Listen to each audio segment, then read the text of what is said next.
तो यहाँ पर अब यशोदा मैया डांट लगा रही है। अब वो जब डांट रही है, भगवान उससे पहले ही घर से बाहर आकर खड़े हो गए। भगवान को लगा कोई तो स्वागत करने के लिए बाहर होना चाहिए। अब बस यही गलती भगवान ने कर दी। अब क्योंकि भगवान घर से बाहर है, तो गोपियों ने घर से बाहर निकलने से पहले ही एक योजना बना ली। अब ये घर से बाहर निकल रही है, तो जो भी बोलेंगे सब स्क्रिप्टेड काम चल रहा है, पूरी प्लानिंग की गई है। तुझे इतना बोलना है, तुझे इतना बोलना है, तू बीच में ये बोलना, सब स्क्रिप्टेड है। तो सब बाहर से निकलती है, भगवान मुस्कुरा रहे हैं, कैसी रही? गोपियां कहती, कन्हैया तू तो बड़ा होशियार है, हम तो हार गए तुझसे। दूसरी कहती है, अरे हम क्या, पूरा ब्रज ही कन्हैया से हारा हुआ है। सब पढ़ाया लिखाया है। हाँ, पहले भगवान को चढ़ा रहे हैं। तो वो कहे कौन ही जीत सकता है कन्हैया से। पीछे से एक और कहती है, अरे वो प्रभावती ताई वाली बात बताना। अच्छा, पहले तो प्रभावती ताई कौन है? जैसे हर परिवार में या हर मोहल्ले में एक ना एक ऐसे अंकल आंटी होते हैं जिनसे बच्चे बहुत डरते हैं। हर घर परिवार में एक ना एक होगा जिनके नाम से बच्चों को खाना खिलाया जाता है, दूध पिलाया जाता है, जिनसे बच्चे बहुत। तो ब्रज में थी प्रभावती ताई, बच्चे बहुत डरते थे। इतना डर कि अगर एक रास्ते से दोनों आ रहे हैं तो भले ही बच्चों ने कोई गलती नहीं करी है, पर बच्चे अपना रास्ता बदल ले, वो सामने ना पड़े कि बस पता नहीं है किस बात पे डांट दे। तो ये प्रभावती ताई की बात हो रही है। तो गोपी ने कहा कि अरे प्रभावती ताई वाली बात बताना। दूसरी कहती अरे छोड़ना। अरे बता बता। कन्हैया ने कहा अरे बताओ बताओ, डरो मत। बोले कुछ नहीं, वो कल कह रही थी कि कन्हैया सिर्फ तुम्हारे यहाँ ही चोरी करता है, मेरे यहाँ तो नहीं आता, तुम लोगों ने छूट दे रखी है, तुमसे तो डरता है, तुमने तो सर पे चढ़ा के रखा है, मुझसे तो डरता है। भगवान कहते मैं डरता हूं, वो कह रही थी, हम नहीं कह रहे। भगवान ने कहा तो कल दोपहर में प्रभावती ताई के घर के पीछे आना, तो मैं उनके घर का माखन खिलाऊंगा। गोपियां कहती ठीक है। अब गोपियां दौड़ी दौड़ी प्रभावती ताई के पास गई कि ताई संभल के रहना, कल दोपहर में कन्हैया चोरी करने आएगा। वो भी संभल गई। अब भगवान जाते हैं अपने मित्रों के साथ, श्रीदामा, मुदमंगल, मधुमंगल। घर का दरवाजा खुला है। पहले खुला ही रहता था, इतना शक होता नहीं था, तो उनको लगा आस पड़ोस में गई होगी। भगवान अंदर चले गए, माखन के कमरे में गए तो माखन छीके पर रखा है। छीका यानी लटका के ऊपर बड़ी सी हांडी रखी है और माखन एकदम नीचे है ताकि हाथ डालने में समय लगे। भगवान ने कहा कि चलो लगो अपनी अपनी जगह।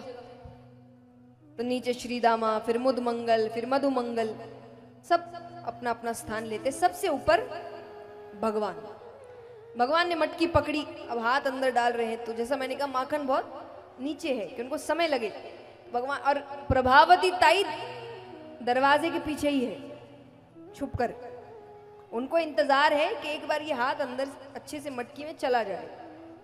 जब भगवान हाथ अंदर, भगवान को माखन हाथ माखन के मिल गया। मिल गया कहते ही प्रभावती ताई सामने आती। उनके सामने आते ही नीचे से श्रीदामा दौड़ता है, मुदमंगल दौड़ता है, मधुमंगल दौड़ता है। जब तक भगवान ने मटकी से हाथ बाहर निकाला, नीचे से सब गायब। अब ताई को किसी और को पकड़ना ही नहीं है, तो वो किसी के पीछे भागी ही नहीं। भगवान लटके रह गए। उनको नीचे उतारती है, कसकर हाथ पकड़ती है, खींच के लेकर आ रही है। बड़ी इसकी माता कहती थी मेरा बेटा चोर नहीं है, आज मैंने रंगे हाथों पकड़ा है। भगवान कहते ताई छोड़ दे, पूरा ब्रज देख रहा है। अरे ब्रज कहेगा नंदराय का छोरा चोर है। ताई कहती है कहेगा, पूरा ब्रज जानता है, तेरी माता के अलावा सबको पता है कि नंदराय का छोरा चोर है। भगवान कहते अरे ताई बरसाने से किसी ने देख लिया तो मेरी शादी नहीं होगी। कौन दे चोर को अपनी बेटी? ताई ने कहा बात तो सही है, पर आज बहुत मुश्किल से हाथ आया है, आज तो नहीं छोड़ने वाली। भगवान कहते अच्छा आपको सिर्फ मैया को दिखाना है ना? बोले हाँ, बस सिर्फ उसको, बाकी तो सबको पता है। तो बोले काम करो, जब तक घर नहीं आ रहा अपना ये दुपट्टा इससे मेरा चेहरा ढक दो, पर घर पर चेहरा उभार देना मैया को दिखाने के लिए, बाकी तो नहीं देखेंगे। ताई को बात सही लगी तो उन्होंने दुपट्टा लिया और भगवान का चेहरा ढक दिया। वो लेकर आ रही है, घर पहुंचती है, अब जोर से चिल्लाती है, अरे यशोदा देख, मैंने तेरे बेटे को रंगे हाथों पकड़ा है, मेरे घर चोरी कर रहा था। यशोदा मैया बाहर आती है, क्या बातें कर रही हो, मेरा बेटा अंदर सो रहा है। ताई को लगा कि कमरे में गया होगा, बोल करके सोने जा रहा हूं, खिड़की से निकल गया होगा। ताई ने कहा सो रहा है तो बाहर लेकर आओ। तो सेवकों को भेजा कि जाकर कन्हैया को लेकर आओ। 1 मिनट 2 मिनट, ताई बोलने ही वाली है कि देखा, इतने में से कमरे में से भगवान आंखें में, हाँ मैया, इसे कितनी गहरी नींद से उठा दिया। यशोदा मैया कहे मैंने कहा था ना वो सो रहा है, उसकी नींद खराब कर दी। अब वो और लड़ती, पर उनको लग रहा है कि इसकी नींद ना, यशोदा मैया का पूरा ध्यान, उनकी पूरी दुनिया कन्हैया के आगे पीछे घूमती थी, तो उनको लग रहा है इसकी नींद ना उड़ जाए।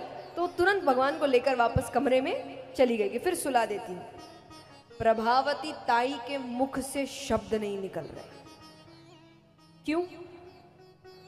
इसीलिए नहीं कि कन्हैया सामने है, वो ठीक है, यहां कौन है? क्योंकि यहां से भी कोई गायब नहीं हुआ है अभी तक। तो उन्होंने बहुत डर के मारे वो पल्ला उठाया, वो दृश्य देखते ही वो बेहोश हो गई। दुपट्टे के अंदर प्रभावती ताई के ससुर जी। बोलिए कृष्ण कन्हैया लाल की। और ये जिस समय की बात है तब तो ससुर के सामने भी ना पड़े, अब वो इतनी देर से खींच कर लेकर आ रही है, तो वो बेहोश हो गई।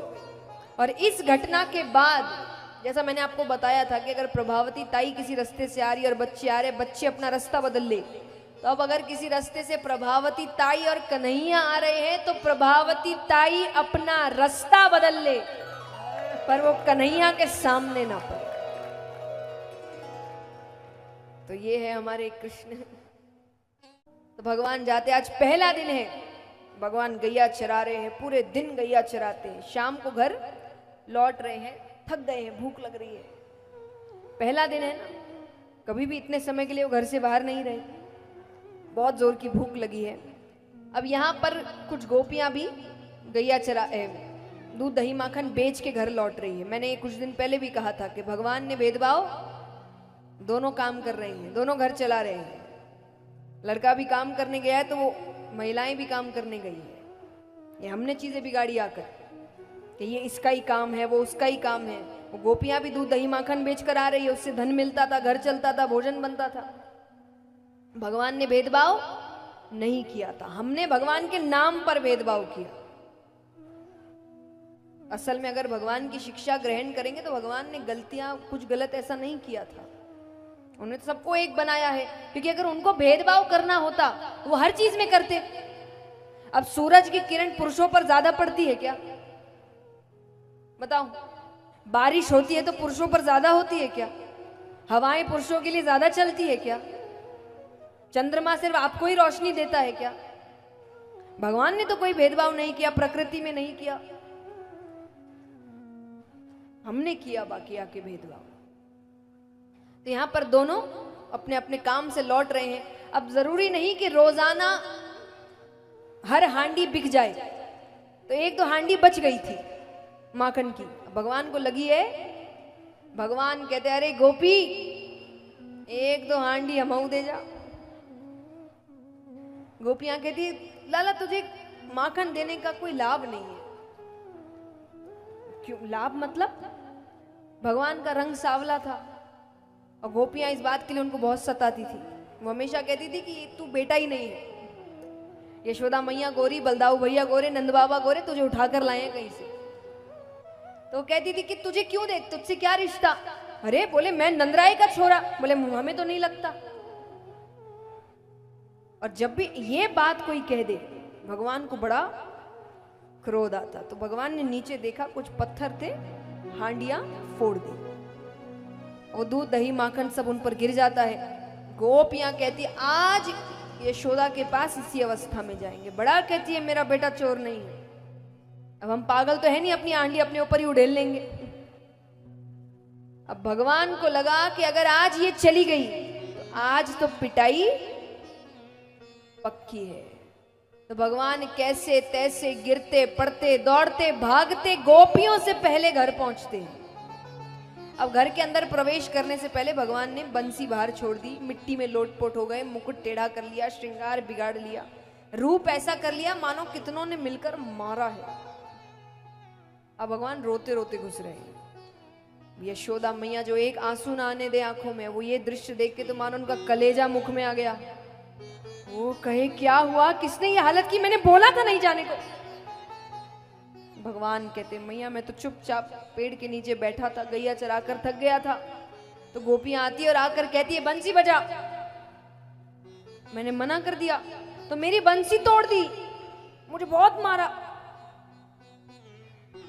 अब इतने में गोपियां घर पहुंचती है। वो कुछ कहे इससे पहले यशोदा मैया ने जो डांट लगाई, जो बातें सुनाई, उनको लग रहा है हमने क्या किया, गलत तो हमारे साथ हुआ था।